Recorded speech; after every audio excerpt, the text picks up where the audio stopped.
Wala silang matakbuhan?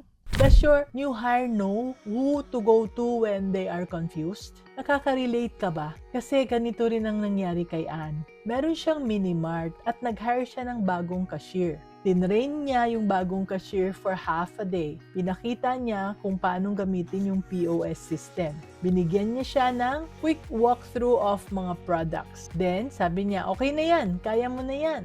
But when the new cashier had a problem where a customer was returning a product, a price not in the system, or a credit transaction she did not understand, the new hire did not know who to ask. So, nilapitan niya yung isang staff member.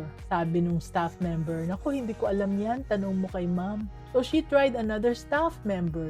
Ay nako, busy ako, sabi niya. So, tinext niya si Ann. Kaya lang, for hours walang reply naghihintay yung customer. So, ano yung ginawa ng bagong cashier? Nag-guessing siya.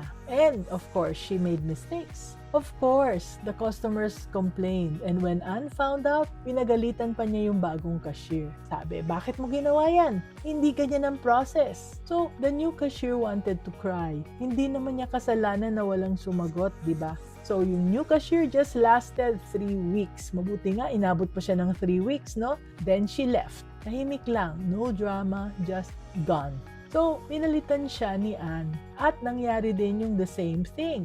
Happened again and again and again. So, anak, here's what this teaches us. New hires don't fail because they are incompetent. They fail because they have no lifeline.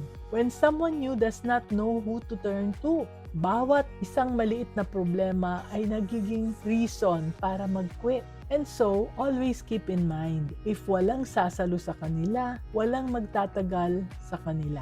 Always remember, be business-minded, Pinoy.